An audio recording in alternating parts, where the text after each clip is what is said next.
Welcome back. There's a live look at the Oregon coast. Really pretty view there from Lincoln City, our Inn at Spanish Head Resort Hotel camera. Thanks for watching Afternoon Live. Okay, exercising, eating healthier, and losing weight are some of the top New Year's resolutions. However, there are other ways to increase your health span that go beyond a juice cleanse or a gym membership. Here to share more, we welcome back physician and Stanford School of Medicine professor and author of Gain Without Pain, Dr. Greg Hammer, along with the adorable Joey. Great to see you both. Great to see you again. Thank you for bringing Joey. That was the serotonin boost that we all needed here in the studio today. Well, I think part of longevity is sharing love and being in community. And I feel very grateful that I've got this little guy around me because it is a constant reminder of the importance of connection and sharing love. That's a great place to start. So let's talk about kind of this idea of New Year's resolutions this time of year. We're all guilty of making well-intentioned resolutions, but they don't usually get us anywhere, right? We usually quit them by February.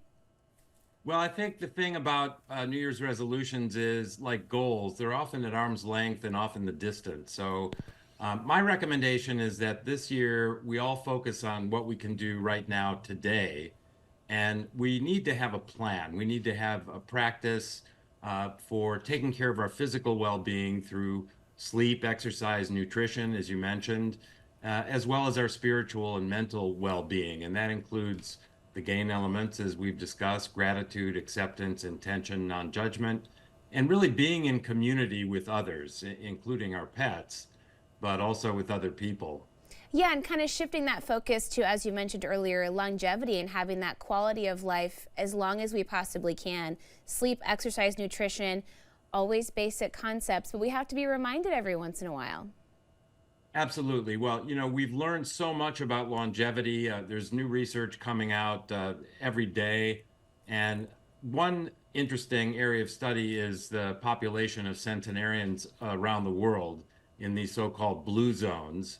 And what they have in common is they generally have a healthy diet.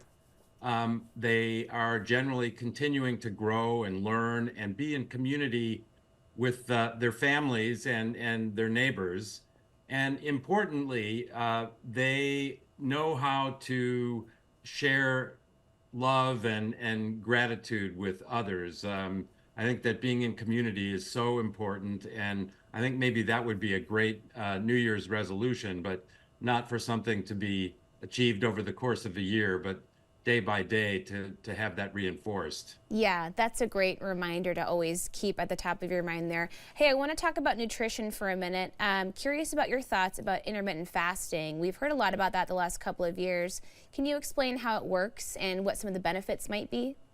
Sure. Well, there is a phenomenon called hormesis, and that means stress. So low-grade stress on our bodies can actually be quite healthy, not to be sustained around the clock every day, every week. But intermittent fasting, which I used to think was kind of a fad, actually now has a lot of science behind it, because when we give our intestines and our gut in general rest for 16 hours a day, in other words, we concentrate our eating into about an 8-hour period a day, we are actually turning on processes of hormesis, and that includes having our cells go into a reparative mode.